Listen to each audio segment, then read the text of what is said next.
Hey, salut les baroudeurs, j'espère que vous allez bien. Il y a quelques mois, j'ai changé de hamac. J'ai pris un modèle de Bushman ultra light et ça m'a été livré avec des Whoopee Slings.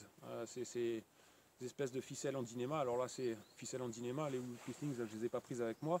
Mais enfin, c'est le même genre de ficelle avec une épissure au centre et ça forme un espèce de nœud coulant bloquant qui permet d'ajuster la tension de son hamac au centimètre près. Et je me suis aperçu que c'est encore vendu comme étant un système ultra pratique, ultra light, etc. Alors qu'en fin de compte, ça demande d'attacher une sangle à l'arbre, ensuite d'attacher la Whoopee Slings à cette sangle, et puis ensuite d'attacher son hamac. Donc ça fait pas mal d'opérations. Et puis pour attacher la sangle aux Whoopee Slings, etc., très souvent on voit des mousquetons ou des anneaux en métal, etc. Donc en fait tout ça c'est assez compliqué, et puis c'est du fait que c'est en dynéma, c'est également assez cher et c'est pas ultra light. Donc que ce soit les Whoopee Slings ou bien les Daisy Chains qui sont ces doubles sangles cousues très pratiques par ailleurs quand on fait simplement du bivouac au week-end ou bien pour attacher un hamac confortablement dans son jardin. Mais quand on fait de la rando hamac et puis qu'on répète ces opérations quotidiennement et puis qu'on veut alléger son sac, les Daisy Chains ne sont pas non plus une solution ultra light. Et donc je me suis dit, voilà, je vais faire une petite vidéo pour montrer la solution que j'utilise, qui est vraiment pas chère, ultra light, pratique. Son seul inconvénient, c'est de ne pas être aussi ajustable évidemment que les Whoopee Slings, même éventuellement que les Daisy Chains. Mais malgré tout, avec un peu de pratique, on parvient quand même à monter son hamac relativement ajusté et puis sans trop d'embûches. Donc, méthode que j'utilise, simplement deux sangles. Celles-ci font 1,5 cm de large, des sangles en polyéthylène ou en nylon également, ça peut faire l'affaire. Ça m'a coûté 3 € les 5 mètres. Donc là, j'ai deux morceaux qui font 2,50 m, il me semble. Première méthode, donc avec un nœud de plein point à l'extrémité. On passe autour de l'arbre, on passe dans la boucle. Ensuite, on passe la boucle de son hamac. Et ensuite, on fait un nœud de galère. Ça, c'est la première variante. Donc, nœud de galère, on fait une boucle qu'on rabat et on vient chercher le dormant ici. On passe un morceau de bois, on met en tension et c'est verrouillé. À partir de là, on a notre hamac, on peut le déployer.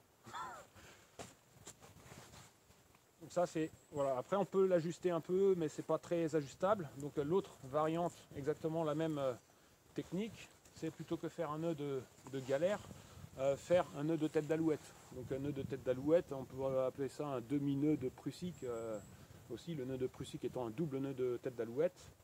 Le nœud de tête d'alouette avec de la ficelle, c'est pas un nœud bloquant. Quand on le fait avec de la sangle, le recouvrement des sangles permet d'en faire un nœud bloquant. Donc la méthode que j'utilise, il y a plusieurs façons de procéder. Personnellement, voilà, je fais comme ça, j'écarte le pouce et l'index, je viens, on applique, l'index fait un coup d'un côté, le pouce de l'autre, on met les doigts en contact, on ramène cette boucle ici, et on passe un morceau de bois. Après, c'est à ce moment-là où il faut faire gaffe. La partie qui vient de l'arbre doit se trouver sur le dessus, de façon à faire pression sur l'autre boucle, et ce qui va rendre le nœud bloquant. Et donc là, même système, on peut déployer son hamac. Alors ce nœud-là, je l'aime bien parce que si on le fait un peu en hauteur sur l'arbre, je vais le refaire un peu plus haut.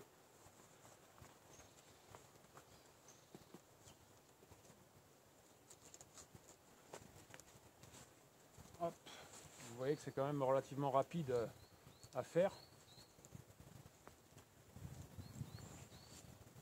On peut passer le doigt en fait dans la boucle qui vient de l'arbre, éviter le superposement, la superposition des boucles. Et tant qu'on est dans cette configuration là, en fait on peut tout simplement le faire coulisser et donc trouver la position idéale du nœud.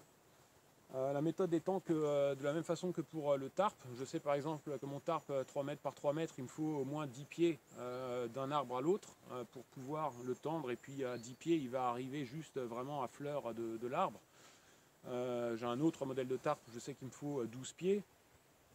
Et donc avec le hamac, quand vous connaissez la longueur minimum qu'il vous faut entre les deux arbres pour tendre votre hamac, et que vous savez qu'avec cette longueur-là, je ne sais pas, vous avez par exemple 10 cm de sangle, et bien quand vous arrivez sur votre emplacement, vous mesurez simplement un pied devant l'autre, combien de pieds passent entre les deux arbres, et ça vous donne une idée de combien de pieds il faut que vous laissiez de chaque côté de votre hamac. Donc à partir de là, vous pouvez savoir si vous devez laisser une longueur de pied ou bien deux longueurs de pied. Et donc tout simplement positionner votre nœud au bon endroit, le mettre en tension et déployer votre hamac. Et donc avec ce nœud de tête d'alouette, on a un système qui est relativement ajustable. Alors après, évidemment, c'est plus compliqué de revenir dans ce sens-là. C'est plus rapide de défaire le nœud et puis de le refaire. C'est suffisamment rapide à faire pour que ce ne soit pas trop fastidieux. Et ça fonctionne très bien comme ça, il n'y a pas de risque tant qu'on prend un morceau de bois suffisamment costaud, pas trop pourri, ça ne casse pas quand on met ça en tension. Sachant que ça, ouais, je peux vous détailler un peu le truc. Hop.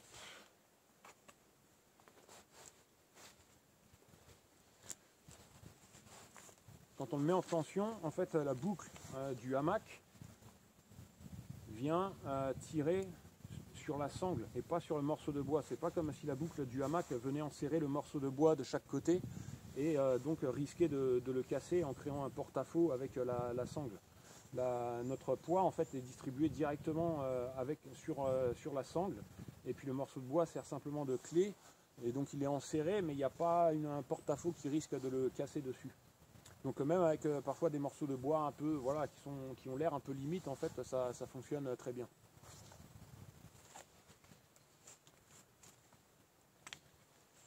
Alors là, avec ce système-là, cette méthode-là, donc les deux variantes avec le nœud de galère, nœud de tête d'alouette, on a encore deux étapes. La première étape, de passer la sangle autour de l'arbre, et puis ensuite de faire le nœud. Et donc je me suis dit pourquoi pas réduire ça à une étape, quand on fait de la rando, hamac, etc., qu'on répète ces opérations tous les jours, autant simplifier la vie. Et donc c'est ce que je fais maintenant. J'ai tout simplement fait le même système donc avec le nœud de plein point que j'ai directement attaché à la boucle du hamac. Je fais le tour de l'arbre. Et donc là je refais un nœud de tête d'alouette, sauf que là je le fais sur place. Donc je passe par-dessus, je ramène, je passe ici, et ensuite je passe le bout en dessous. Donc cette façon-là est pratique parce qu'en fait on peut éviter que la sangle se vrille, comme on fait vraiment le nœud à soi-même, on fait passer la sangle toutes les boucles, donc on peut vraiment avoir une sangle qui ne se vrille pas et avoir un nœud qui soit propre. Et puis faire venir passer la sangle directement en dessous, donc ça demande un peu moins de réajustement. Et avant de le serrer, même méthode, qu'est-ce que je fais de mon morceau de bois? Je prends un autre, je passe un morceau de bois dedans, et donc je le serre de cette façon-là. Là, ici, ça reste coulissant, et là, je peux dérouler mon hamac. Alors le morceau de bois, toujours pareil, parce que du coup, le nœud ne s'enserre pas sur lui-même, et c'est beaucoup plus facile à défaire au matin. Comme c'est coulissant, on peut simplement l'écarter un peu, et puis là, venir desserrer cette partie-là, ressortir le morceau de bois, et puis redéfaire le nœud, très simplement. Sans mettre le morceau de bois, c'est compliqué. Au matin, avec les doigts gelés, ça se serre trop.